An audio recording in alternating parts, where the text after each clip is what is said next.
about to spend a whole lot more on AdWords, and it's going to be worth it. I've got to admit that when I first started working with AdWords a few years ago, I thought it was a complete waste of money. My name's David Deppner, and I started working with AdWords primarily about 6 years ago at ClearBags, where I've been the Vice President of IT and e-commerce for about 8 years now, working with Magento since the early versions of Magento 1. When I first started working with AdWords, it had previously been managed by somebody from the marketing department, and that person had left the company, and I was asked to take over and try to figure out what was going on and whether we were actually making money or whether it was losing money. And we didn't really have good systems in place to figure that out, and I became really obsessed with understanding the system and understanding how to work with the system to profitably generate results for the business. Since that time, it has actually become one of the major sources of growth for the company. And I now work, I also have my own company working with other e-commerce merchants on managing their online advertising to generate the most profits we possibly can. So when I say it's going to be worth it, that's not entirely true for everybody. It's going to be worth it if you understand the system, if you understand the game that Google has set up and the rules of that game, and if you can play that game successfully. There's a lot of companies that are not going to win. So when we talk about the game Google set up, you have to understand that back in the late 90s, Google was the dominant search engine. Everybody knows that. They had a really big problem. The problem was they weren't making any money. They had to figure out some way to monetize search, and the advertising system they came up with is the way they did it. When they monetized search, they set the rules of the game up in a way so they could extract the maximum revenue from the advertisers paying for the ads, but they also had to set up the game to keep relevant search results so users would keep coming back to the system and using it. They couldn't lose all those users that loved the search results Google was giving. So Google's formula for doing this is pretty straightforward, and I'm going to illustrate this with some examples over the years from their search results. They had to make ads become as relevant as organic search results so users would click on those ads in order to find what they were looking for. They had to make successful ads dominate the screen and be more enticing than the organic search results. They had to shift people from clicking on organic to shifting on the ads so they could generate revenue, and then they've been steadily trying to drive up the cost per click so they make more revenue every time somebody clicks an ad. So if you've been using the internet for any amount of time, you probably remember what Google looked like back around the year 2000. When ads first came out, they were over on the right-hand column, and they were very small. They were very bad. If you clicked on them, you probably didn't find anything that you wanted to find. And they steadily started innovating in order to improve that system. So one of the things that they did was implement a system using what's called a quality score, where all of the ads get rated, and ads with higher quality scores tend to ride up to the top. They eventually set up a system where ads with higher quality scores could appear above the organic search results. They were no longer off to the side. And they started making changes to make those ads look more like the organic search results. And these are no longer little boxes that look very different than the organic results. Just a little bit of a transition going on there. Later on down the road, I'm sure most people that advertise in the e-commerce space are using product listing ads, so Google added these in. And that had the effect oftentimes on many search result pages of pushing the organic results even further down on the screen. Now oftentimes you're only seeing 1 or 2 organic results at the bottom of a search result page, and advertising is dominating the top of the screen. So this is what search result pages have looked like over the last couple of years until the beginning of 2016. You still have the ads off to the right. They don't look the same way they did before. They've improved the look a little bit. The ads up top look a lot more like organic results now. They no longer have a background color that's any different. That just reflects that ongoing trend. The other thing that we started to see a lot more of is extensions to the ads to make them larger and more enticing. We have site links here with some deep links into various parts of the site. We've got some call-out extensions down here where people could tag the ad with some additional bullet point information. We have seller ratings, of course. We have phone numbers where people can just click on that when they're on mobile in order to call into the company. All these things make people interact with those ads more likely, and they're actually all part of Google's strategy to make the ads bigger, enticing, more useful, and shift people's click from the organic results onto the ads so Google makes more money. But SEO, well, one more point. Early 2016, we had a shift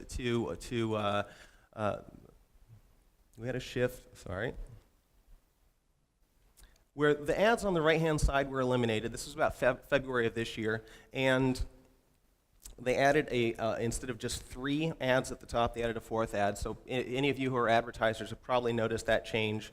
The thing to understand is the ads on the side weren't getting very many clicks. They weren't generating a lot of revenue, and the cost per click on those was a lot lower. So even this is a strategy to shift another ad into one of those top positions where Google's able to make more money for it.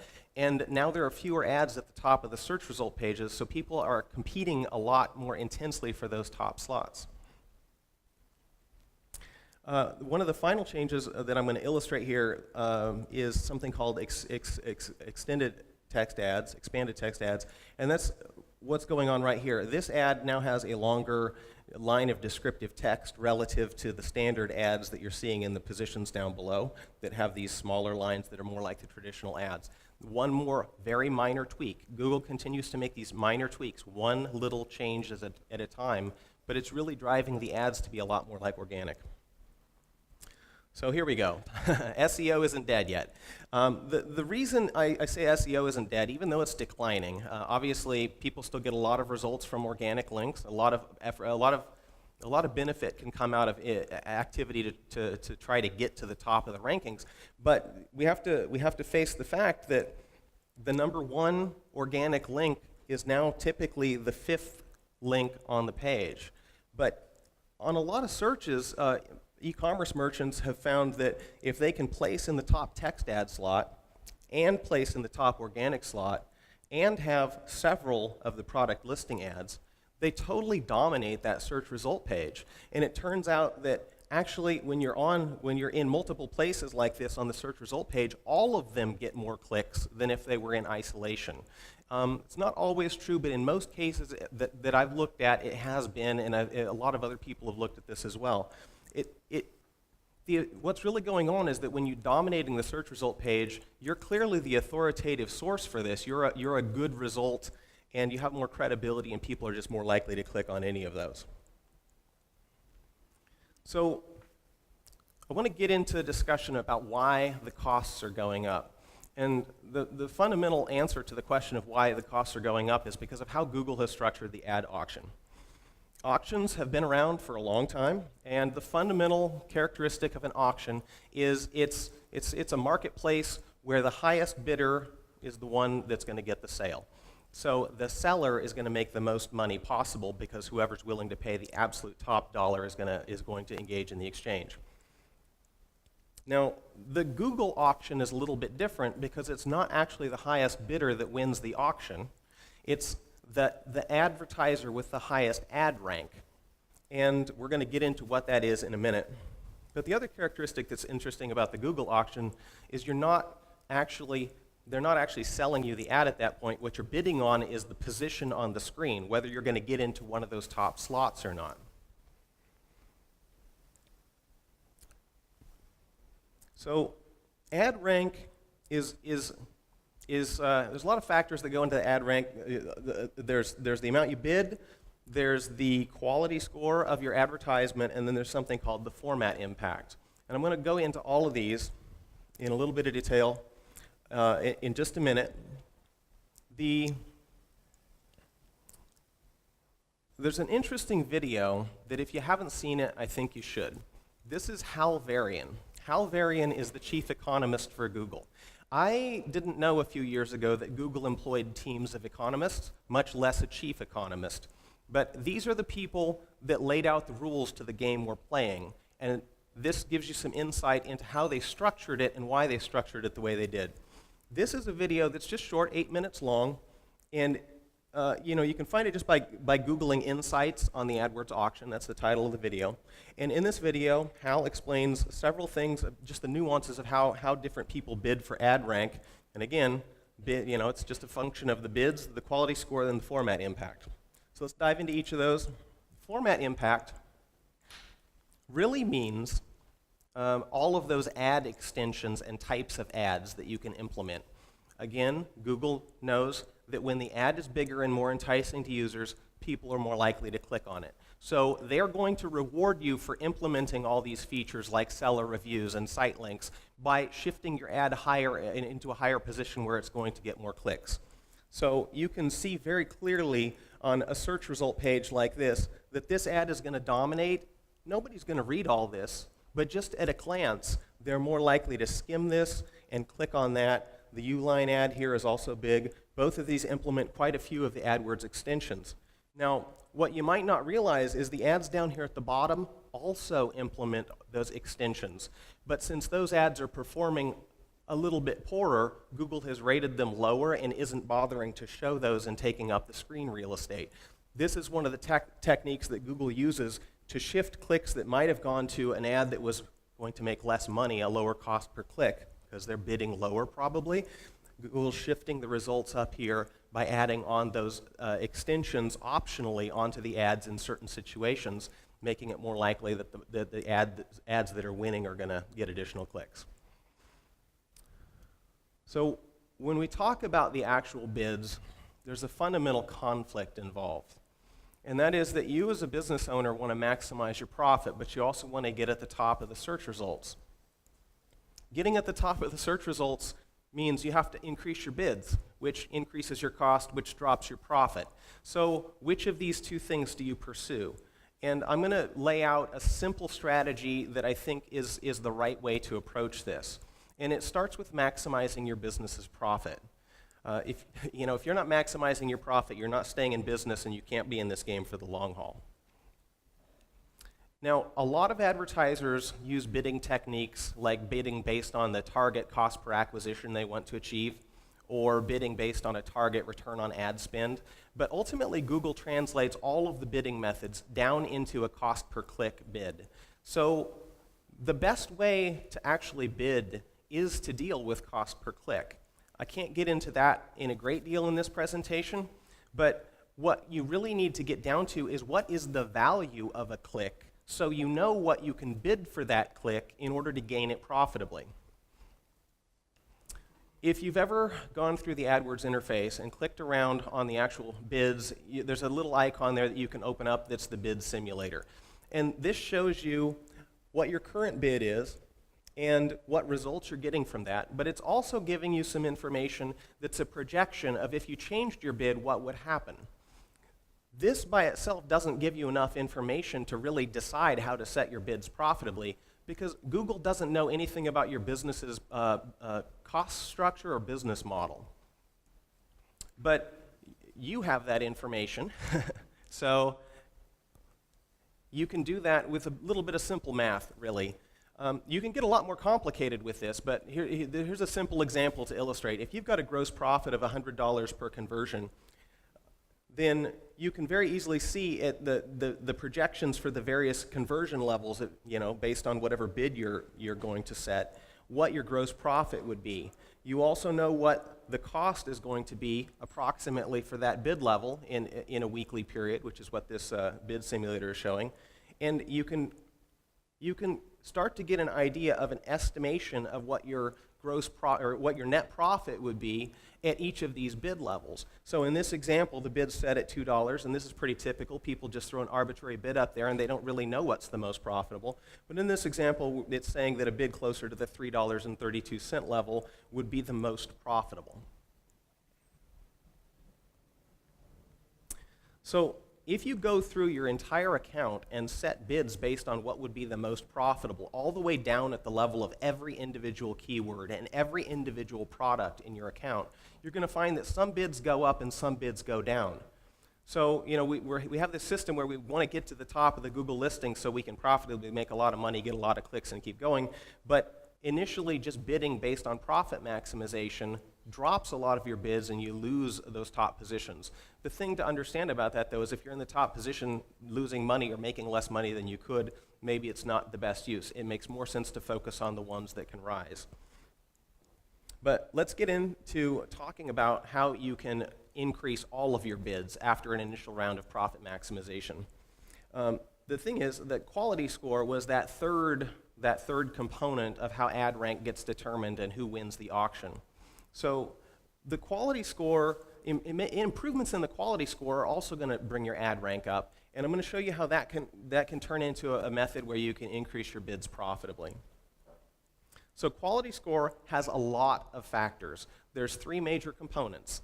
So you've got your ad relevance, your click-through rate, and your landing page experience. And just think about this as that user journey. What's going on is somebody does a search, sees your ad, decides whether to click on it, and then interacts with your web page, your website on the back end, and maybe makes a purchase or not.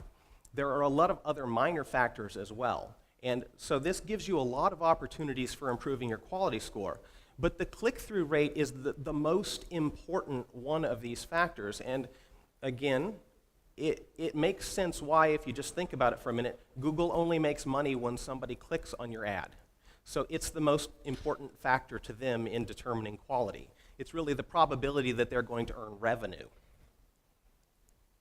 So the easiest way to get started with improving your quality score is to do things that impact that click-through rate. And typically where people really get started is in doing things like restructuring their account so it's more tightly focused and they can implement a lot of negative keywords to eliminate impressions that don't result in clicks. And taking that a step further, you can really work to eliminate having your ad show up for search terms that would generate clicks that aren't generating conversions. The impact of that there's a lot of impacts of that, but a couple of the key impacts is that you're spending less money on irrelevant clicks. That's a profitability win right there. Also, the conversion value for the clicks that you are paying for goes up. So this leads to an interesting cycle, and this is the fundamental cycle that's driving bids up. People do things to improve the quality scores in their AdWords account. The value per click goes up. The click is now worth more to them, so now they can bid more to buy more clicks. Profits rise, they go back to it, they keep working on improving the quality, expand out the account, do more negative keywords, do other things that are improving quality as well, since there's so many factors that impact that.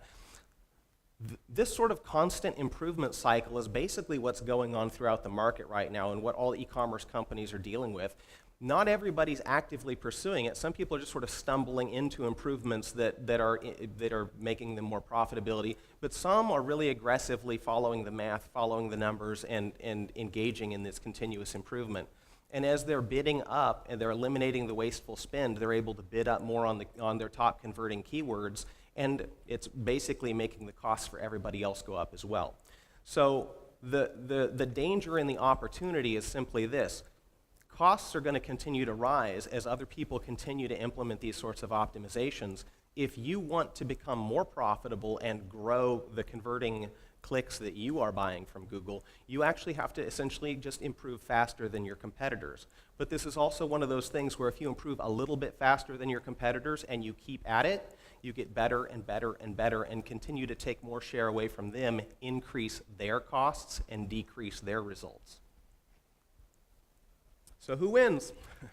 I think it's very clear that users win from this. Google rigged the game. Google set this up to keep people coming back to Google. They need users to keep coming to Google, typing their problems, the things they're trying to find, what they want to buy into Google, and finding those things. So they're clearly winning from this because bad ads for poorly converting e-commerce sites, they fall out. They can't afford to continue in this game. Google is clearly winning as well. Google's ad revenue from 2001 through 2015 has a spectacular rise. And it's $67 billion in revenue last year. That's quite a bit of money. That's actually 90% of Google's revenue now. So most of their revenue, almost all of it, comes from advertising. So this next graph is the same data, but instead of looking at the raw numbers, we're looking at year-over-year growth. And I think this starts to get at why there have been so many additional changes and so many more efforts to monetize search over the years. The growth rate of this advertising revenue has clearly been declining. Obviously, in the beginning, the numbers are skewed, but the long-term trend is the growth is declining. There's a limit to how far you can go when you just continue doing the same things. Google needs to continue to shift people away from organic search onto clicking on ads. Look at even during the recession, even during 2009, they still had 9% growth rate, which was great. But that 9% growth rate during the recession also led to their stock price falling. And for the most part, their stock's been on a steady rise ever since. But right now, they're back down into the teens in growth rate, and they've had a steady drop. And what's 2016 going to look like? What's 2017 going to look like? This is what's driving all of these changes in Google AdWords. This is what is putting the pressure on. They need to keep their stock price up, and they're going to keep doing whatever they can to continue monetizing search and pushing those bids up.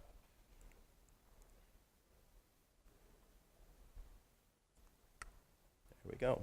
So what does the future hold? Because the way this game is structured, ad relevance is going to continue getting better. And you have to keep up with that. Your competitors are definitely pushing their ad relevance up. It's going to cost more to rank at the top. And if you're not ranking at the top, you're no longer going to rank at all. Organic results are going to continue to be marginalized. It's not something that anybody really publicly talks about at Google, but that's the trend. That's what's occurring. That's what's gone on for 15 years now, and it's certainly going to continue. And ultimately, there are going to be more changes that drive clicks to advertising. So just a quick recap of the key points, how you can win. You need to dominate with bigger and better ads. That means if you're not implementing all those extensions right now, it's an easy win. You just need to go and do it.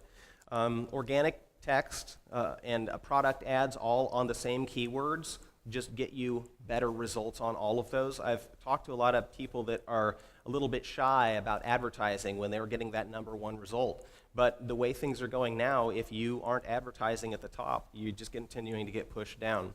And there's a lot of data to say that when you advertise, you can do so very profitably on those top converting keywords. Set your bids to maximize profits. I think that this is one of the most important things to take away. Most people don't do the profitability analysis on their advertising.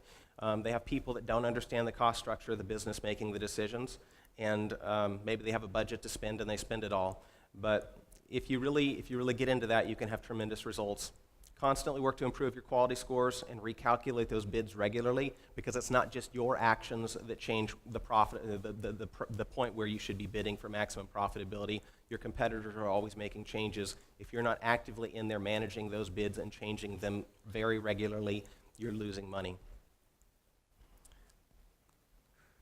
So if you want some more information on Psyberwere, Psyberwere.com. I've got a personal blog at daviddeppner.com where I've written a number of blog posts about some things like the issue I talked about before about bidding based on acquisitions or target return on ad spend instead of bidding based on clicks.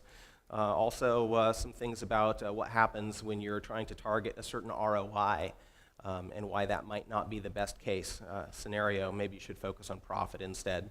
Feel free to reach out to me on Twitter or email me, and I'll be here for the rest of the event. Look forward to talking to you. Thank you.